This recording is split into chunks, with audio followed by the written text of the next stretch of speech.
আজকে আমি নিয়ে চলে এলাম ভীষণ মজার একটা স্ন্যাক্সের রেসিপি, যেটা কিন্তু মাত্র 5 মিনিটেই তৈরি হয়ে যায় হাতের কাছে থাকা কয়েকটা উপকরণ দিয়ে। তো নমস্কার বন্ধুরা, মনীষা রান্নাঘরে সবাইকে স্বাগত। প্রতিদিনের মতো চলে এলাম আবার একটা রেসিপি নিয়ে, আশা করি আপনাদের বেশ ভালো লাগবে।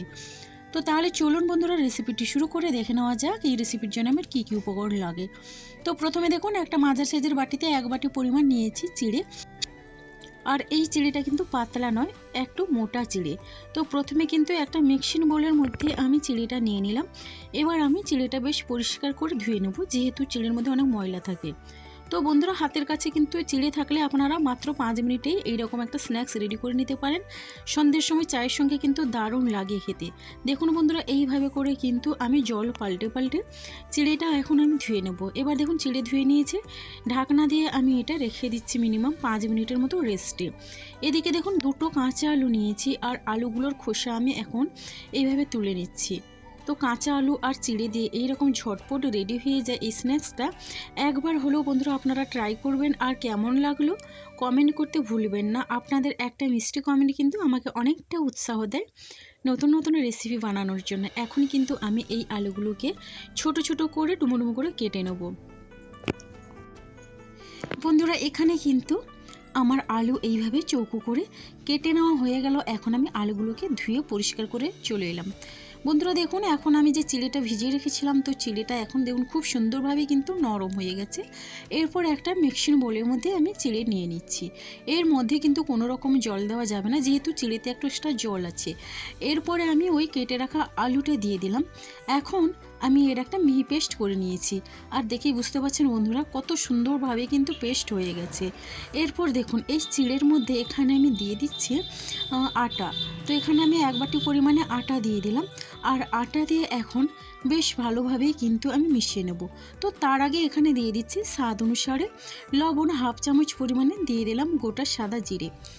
এরপরে এখানে কাঁচা লঙ্কা কুচি দিয়ে দিলাম, আর এখানে আমি 4টে কাঁচা লঙ্কা নিয়েছি।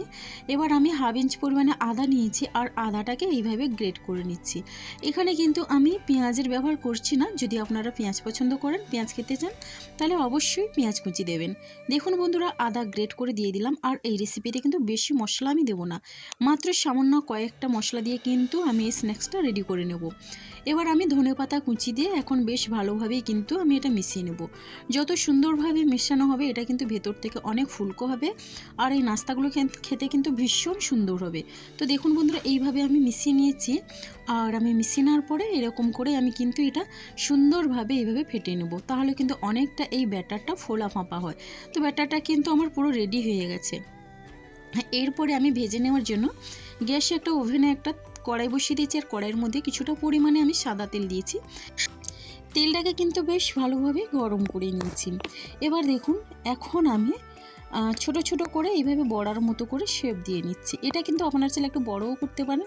দেখুন বন্ধুরা, এখন আমি যতটা এখানে তেলের মধ্যে লাগবে ততটা পরিমাণে দিয়ে দিলাম, আর খুব সুন্দরভাবে কিন্তু তেল থেকে উপরে ভেসে এসছে। তার মানে এটা কিন্তু খুব সুন্দরভাবে রেডি হয়ে গেছে বন্ধুরা। এইভাবে করে কিন্তু উল্টে পাল্টে একটু লাল লাল করে ভেজে নিতে হবে। আর অবশ্যই তেলটাকে আগে বেশ ভালোভাবে গরম করে নিয়ে তারপর কিন্তু মিডিয়াম ফ্লেমে রেখে ভেজে নিতে হবে। উল্টে পাল্টে এইভাবে হালকা লাল করে ভেজে নিলে ভীষণই সুন্দর হয় খেতে। বন্ধুরা, এটা কিন্তু বাচ্চা বড় সবার বেশ ভালো লাগবে। দেখুন, এখন কিন্তু আমার এইগুলো ভাজা হয়ে গেছে, আর দেখেই বুঝতে পারছেন বাকি যেগুলো একটা আছে সেগুলো কিন্তু উল্টে নিয়ে একই রকমভাবে ভেজে নেব। এখন আমি এইগুলো তেল ঝরিয়ে তুলে নেব। রেসিপি ভালো লাগলে লাইক, শেয়ার, কমেন্ট এবং সাবস্ক্রাইব করে আমার পাশে থাকবেন। তো নতুন বন্ধুরা এখনও যারা চ্যানেলটিকে সাবস্ক্রাইব করেনি, সাবস্ক্রাইব করে পাশে থাকা বেল আইকনটি প্রেস করে নোটিফিকেশান অল করে দেবেন, তাহলে কিন্তু সবার আগে আপনারা আমার নোটিফিকেশান পেয়ে যাবেন। দেখুন বন্ধুরা, এখানে কিন্তু রেডি হয়ে গেল এই স্ন্যাক্সগুলো, আর কতটা লোভনীয় হয়েছে দেখেই বুঝতে পারছেন। প্রত্যেকটা কিন্তু খুব সুন্দরভাবে ফুলকো হয়েছে। তো এখানে কিন্তু সসের সঙ্গে একটু পরিবেশন করলে দারুণ লাগে।